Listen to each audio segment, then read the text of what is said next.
My wife had been gone for almost 2 years when the call came that my brother was dying. I drove 11 hours straight from Tucson to a hospice in Boise, the kind of place that smells like lavender trying to cover something else. The nurse at the front desk gave me a look I couldn't read and said my brother had been asking for me. In the room across from his, a woman in a wheelchair with a quilt over her knees watched me walk past. She didn't say anything that first day, but on my 4th night there, when I came out of my brother's room at 2 in the morning to get coffee from the machine down the hall, she was sitting in the doorway of her room in the dark. She looked at me like she'd been waiting, and she said, real soft, almost like she was afraid someone would hear, "Whatever your nephew tells you when he gets here, don't believe a word of it. Drive home tonight if you can. I want to tell you my name is Owen Hartwich. I'm 63 years old. I worked 38 years as a freight dispatcher for a regional trucking outfit before I retired 3 summers ago, and I never thought of myself as a man who could be fooled. I balance my checkbook every Sunday morning.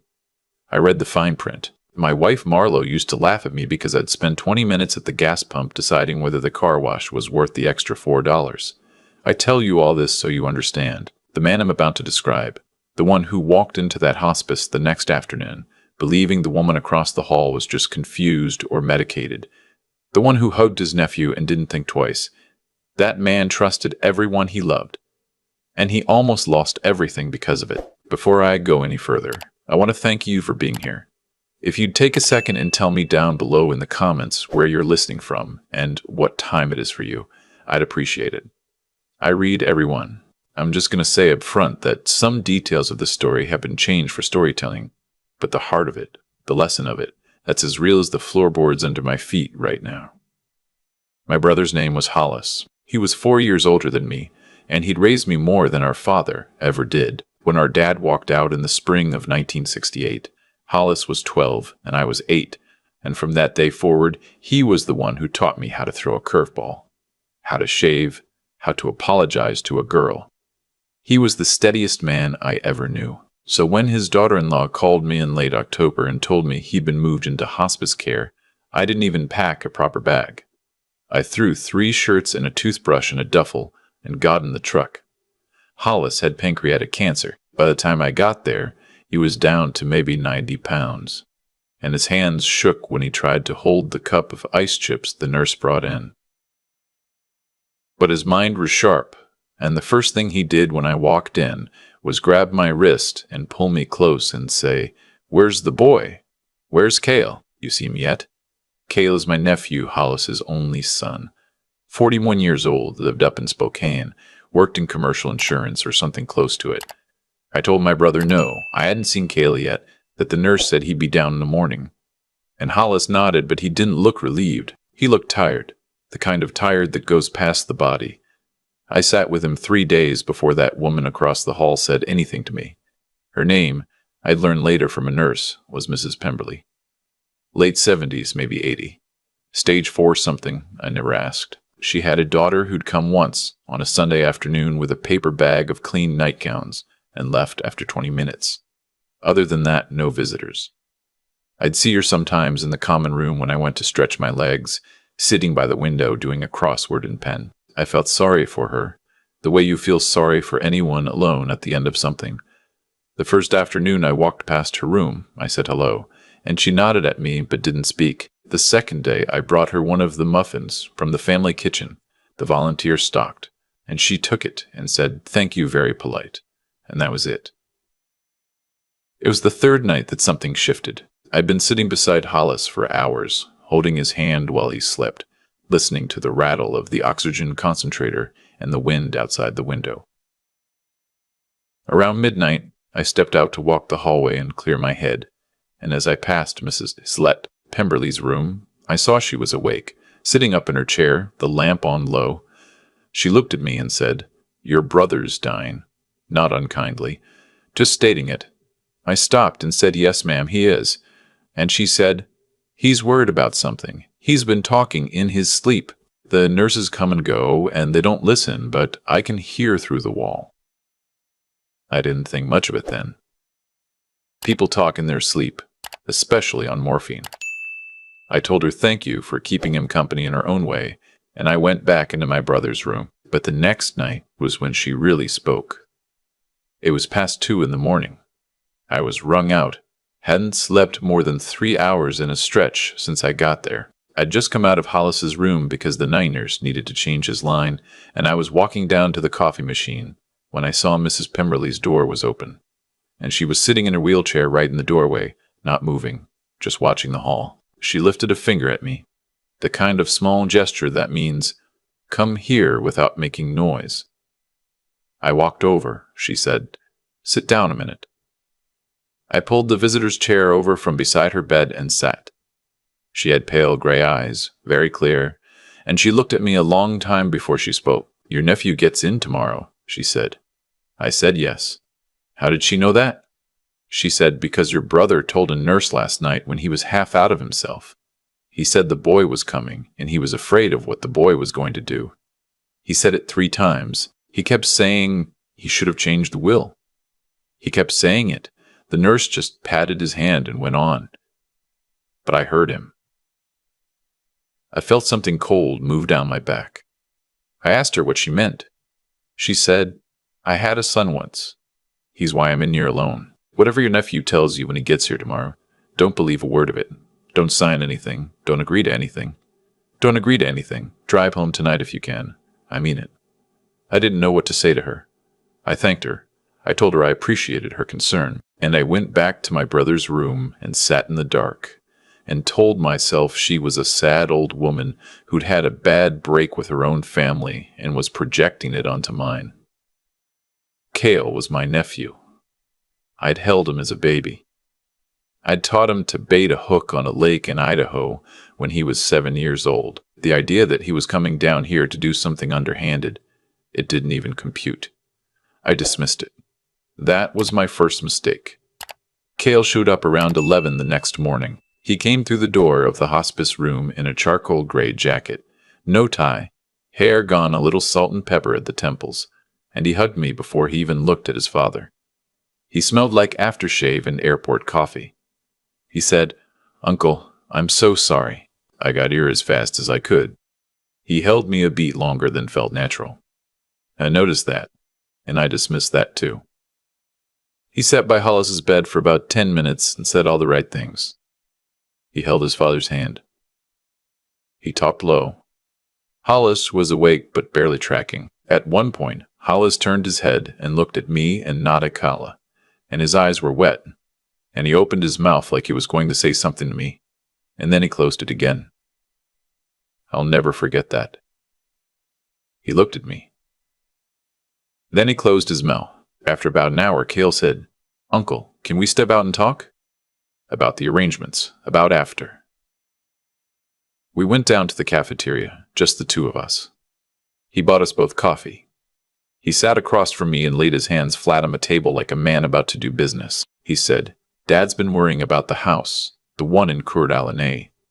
That was the cabin Hollis had built with his own 2 hands in the late 70s. On a piece of lakefront property he'd bought for almost nothing back then. It was worth, by my rough guess, somewhere north of $700,000 now. Hollis had lived in it alone since his wife Patricia passed in 2015. Cale said, "He wants me to handle the transfer. The thing is, Uncle, he's not going to make it through the week. Probably not the next 48 hours. The doctor told me this morning, and there's some paperwork that needs his signature while he's still lucid, otherwise it goes to probate, and the whole thing turns into a mess that takes 2 years and eats half the value in legal fees. You know how that goes?" I nodded slowly. I did know how that went. I'd watched a buddy of mine lose half his mother's estate to lawyers after she passed without proper documents in place. Cale said, "Dad asked me last week, before I flew out the first time, to draft up a quitclaim, just to keep things clean. He wants the cabin signed over to me directly so I can handle it after, sell it if I need to, take care of his final expenses, and what's left goes into the family. But he can barely hold a pen now. We're going to need a notary to come in this afternoon, and we're going to need a witness. That's where you come in." He looked at me with such a calm, clean, practical face, like he was talking about getting the oil changed. I said, "What about your sister?" "Cale has a sister. My niece Bryony. She lives in Oregon. has 2 kids, teaches at a community college. She and Cale have never been close. I hadn't seen her in 5 years. Cale said, Bryony's not in the will for the cabin. Dad and Mom set that up years ago. The house in Coeur d'Alene was always supposed to come to me. Bryony got the life insurance and the savings. It's all been worked out a long time. This is just paperwork. I said, I'd like to see what your father had drawn up before. And Cale smiled, just a little, just at the corner of his mouth, and he said, Uncle, of course, I have it in my bag upstairs. But honestly, I'd hate to put you through reading legal documents in the middle of all this. You're grieving. Let me handle it. You just sign as a witness this afternoon when the notary comes. That's when Mrs. Pemberley's voice came back to me. Don't sign anything. I said, I'd still like to see it. I'll come up to your hotel after dinner and we'll go through it together. His face shifted for a half-second. Just a half-second. The smile stayed, but his eyes did a thing, like a door closing somewhere behind them. Then he said, Sure, Uncle. Uncle, whatever makes you comfortable. I went back upstairs. Hollis was asleep. I sat there beside him for a long time, just looking at his face, and I thought about all the times he'd taken care of me, and I thought about the woman across the hall, and I thought about my nephew's face when I'd asked to see the paperwork. Around 4 that afternoon, a man in a brown suit showed up in the hallway carrying a leather briefcase and asked for Cale Hartwich, the notary. Cale came out of the room smiling, shook his hand, and the 2 of them walked into Hollis's room together. I stood up. I said, I want to be in there too. Cale said, Of course, Uncle. Come on in. We just need your signature too, as the witness. I walked into my brother's room. The notary had a stack of papers on a little folding tray over Hollis's bed. Hollis was awake, but his eyes were glassy, and he kept looking from me to Cale like he was trying to remember something. The notary was already explaining the documents in the bored voice of a man who's done this 1,000 times. I asked if I could see the papers. The notary handed me the top one. It was a quitclaim deed transferring the property in Coeur d'Alene to Cale Hartwich. That part was true, but underneath it was a second document, and underneath that, a third. The second was a power of attorney making Cale the sole agent over all of Hollis's financial affairs effective immediately. The third was an assignment of beneficiary on a life insurance policy I didn't even know my brother had. A $400,000 policy through his old union, with the beneficiary line freshly typed with Cale's name on it, replacing what looked like Bryony's name underneath in the carbon copy. I stood there holding those 3 documents, and I felt the room get very quiet. I said, Cale, what are these other 2? He said, Oh, those are just protective measures, in case Dad's situation changes and we need someone to handle his affairs in the next few days. I said, But your father's going to pass in a matter of days. The doctor told you that this morning. So why does he need a power of attorney? Cale said, Uncle, please, now isn't the time. I said, Why is the life insurance changed? Cale said, Bryony agreed to that. I said, Did she? Cale's face did the door-closing thing again. The notary, bless him, was looking back and forth between us like a man who was starting to think his afternoon had taken a turn. I told him I'd like a few minutes alone with my brother and my nephew. He nodded and stepped out into the hall. I closed the door behind him. I turned around and I looked at Cale, and I said very quietly, I want you to call your sister right now and put her on speakerphone. Cale said, Uncle, you're tired. You've been here too long. I said, Call her. He didn't move. I said, Then I'll call her. I took my phone out of my pocket and I scrolled to her number. I hadn't called her in years. It was still in there. She picked up on the second ring. I'd put her on speaker. I said, Bryony, it's Uncle Owen. I'm at the hospice with your father and your brother and a notary. Did you agree to be removed as the beneficiary on your father's life insurance policy through the Carpenters Union? There was a pause. Then she said, very slowly, I'm sorry, Uncle Owen, what? I said, Did you agree to it? She said, I don't know what you're talking about. What life insurance policy? Cale was already moving. He was already saying, "Bryony, hi, listen. This is just a misunderstanding. The documents are protective." She said, "Cale, what did you do?" He said, "Bryony, calm down." She said, "Uncle Owen, don't sign anything. I'll be on a flight tonight. Please don't sign anything. I'll be on a flight tonight." I hung up. The room was so quiet I could hear the oxygen concentrator clicking. I could hear Hollis breathing on the bed. Cale said, "Uncle, you don't understand the financial situation here. Dad owes money. He owes money to me. I've been paying for things for years. I deserve." I said, "Get out." He said, "Uncle," I said, "get out of this room." He stared at me. "And I want to tell you something. The boy I'd talked to Beta Hook in Idaho was not in that face. There was somebody else looking at me out of my nephew's eyes. Somebody calculating. Somebody who was already moving on to the next plan." He picked up his briefcase. He picked up the documents off the bed tray. He walked out without another word. I sat down on the edge of my brother's bed. I took his hand. He was looking at me. He was crying without making any sound, just tears running down into the pillow. I said, "It's all right, Hollis. It's all right." I stopped it. He squeezed my hand once. He passed away 31 hours later, on a Wednesday morning, just before sunrise. Bryony was there. I was there.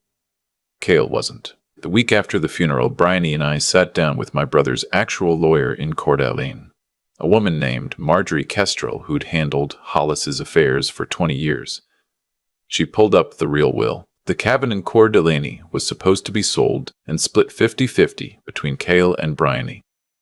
The life insurance was Bryony's, all $400,000 of it. The savings, about $86,000, was to be divided 3 ways, with the last third going to a scholarship fund at the trade school where my brother had done his apprenticeship in 1972. The documents Cale had brought to that hospice room would have flipped almost every one of those provisions.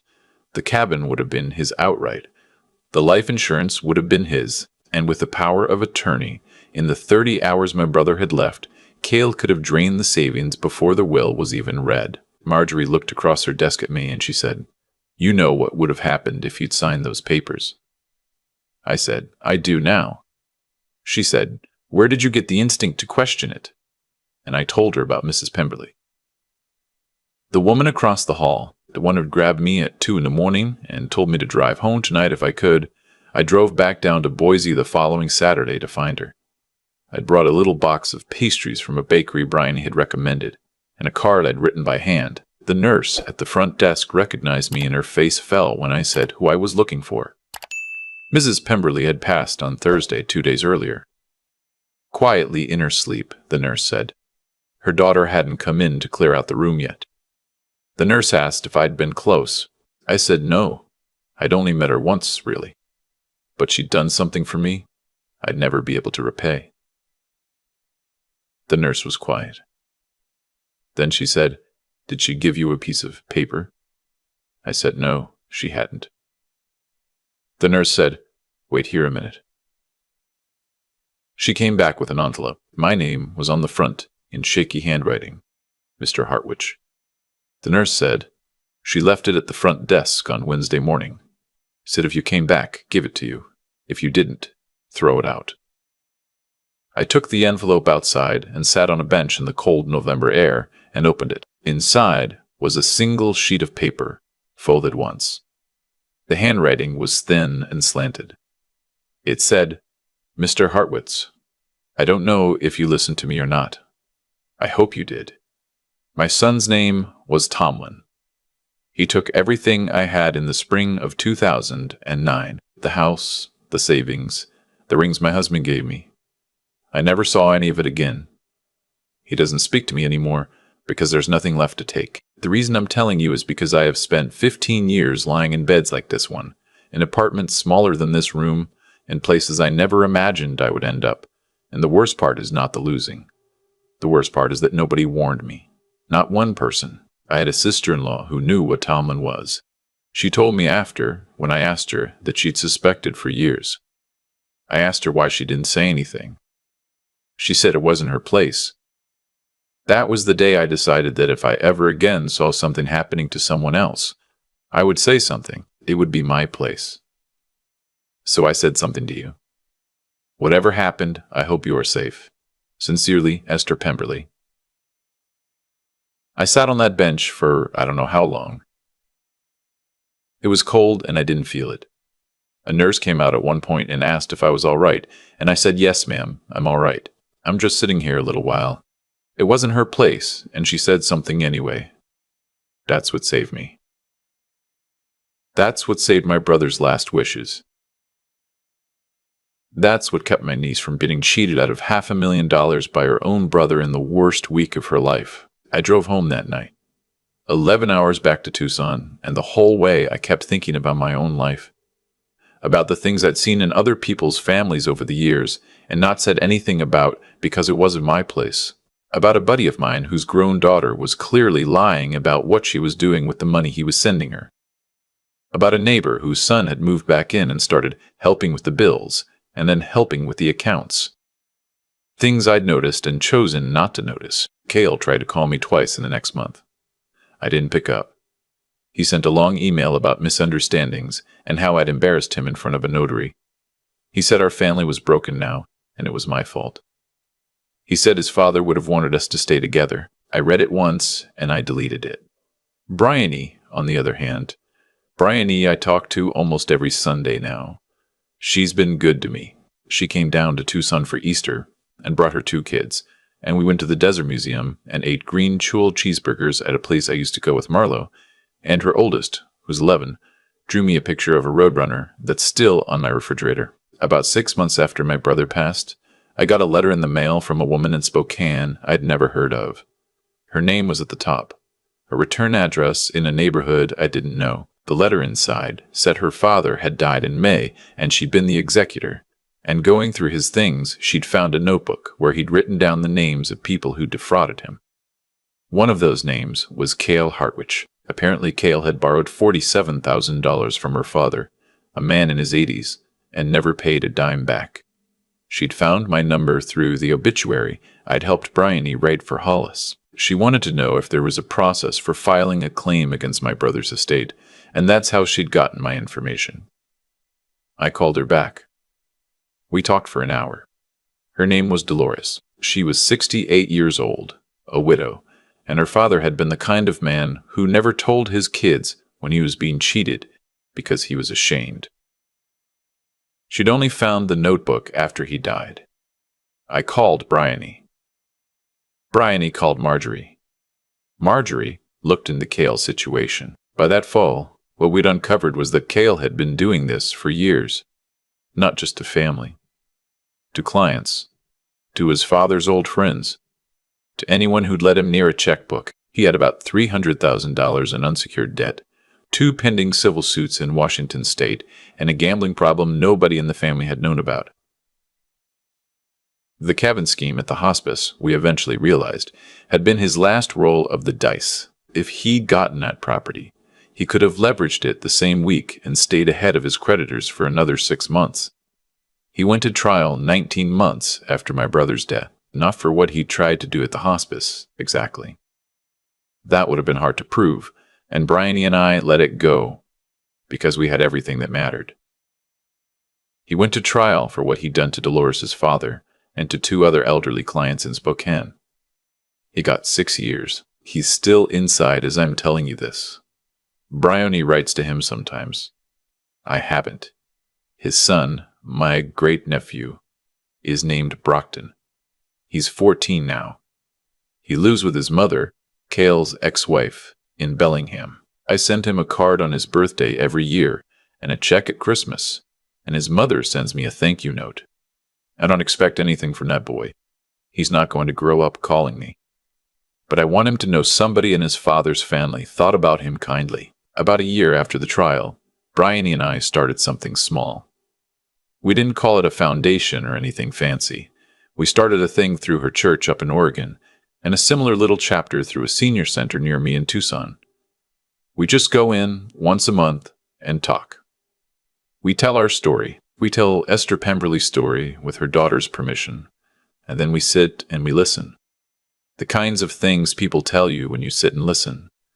I wish I could tell you it's rare what happened to me. It isn't. I've heard my own story with the names changed from probably 40 different people in the last 2 years. A son who needs just one signature. A grandson who's helping with the accounts. A daughter who knows just the right person to set up the trust. You only have to come into the office once. It happens every day. In every state. To people who balance their checkbooks every Sunday morning.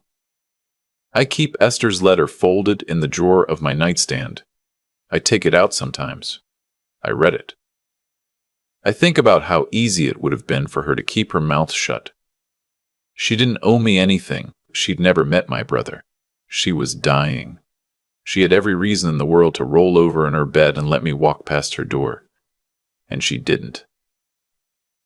She stopped me at 2 a.m. in a dark hallway and she said the one thing I needed to hear, and 3 days later she was gone. That woman saved my brother's last wishes.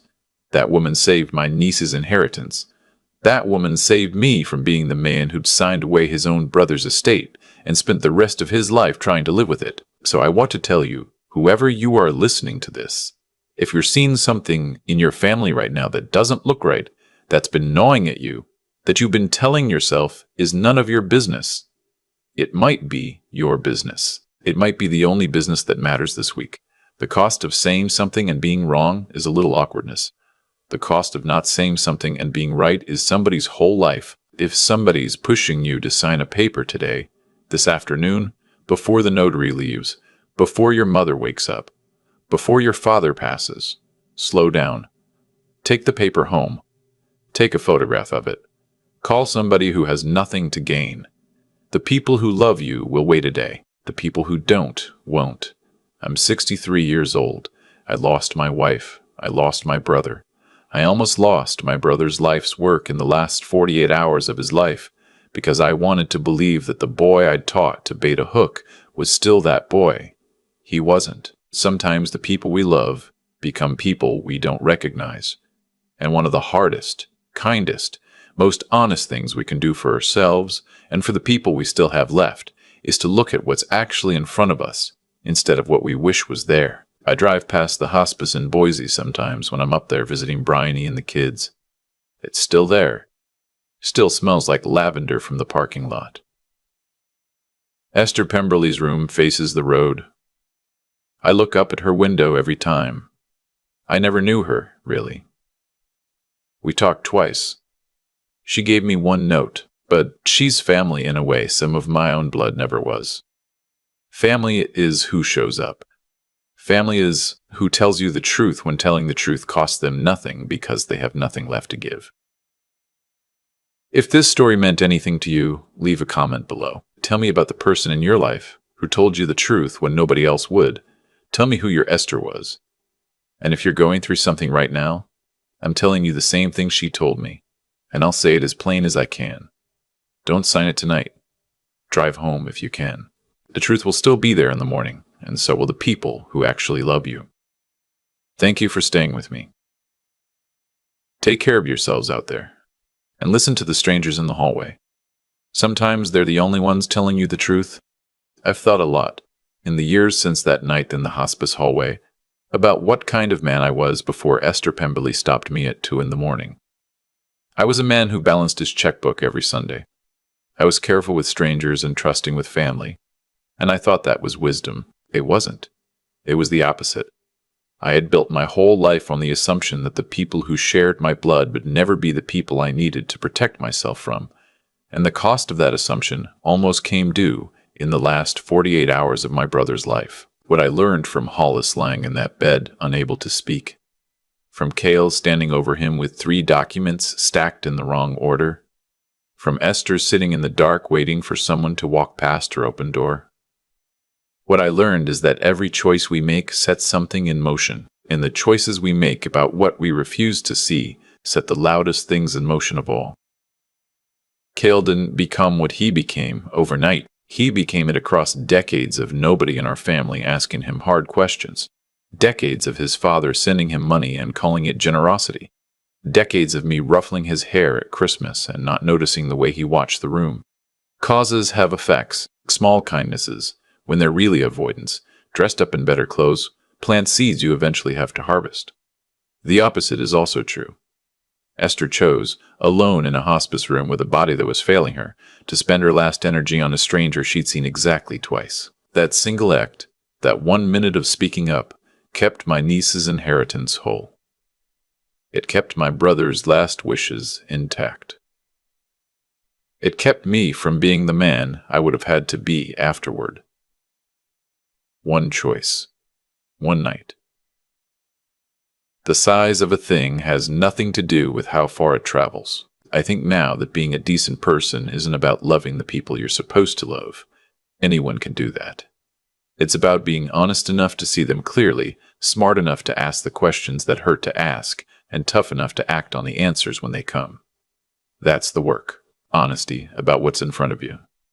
The mind to slow down when somebody's rushing you. The spine to say no to your own nephew with a notary 3 feet away. None of that is natural to most of us. It has to be practiced. So I'll leave you with what I tell myself most mornings now. The people who love you can wait an afternoon. The people who don't, won't. Whatever's gnawing at you in your own family right now, that quiet feeling that something doesn't add up, trust it. Look at it. Ask the question. The cost of being wrong is a little awkwardness. The cost of being right and saying nothing is somebody's whole life. And the strangest, hardest part of all of this is that the older I get, the more I believe the truest family I have are the people who told me hard things when nobody else would.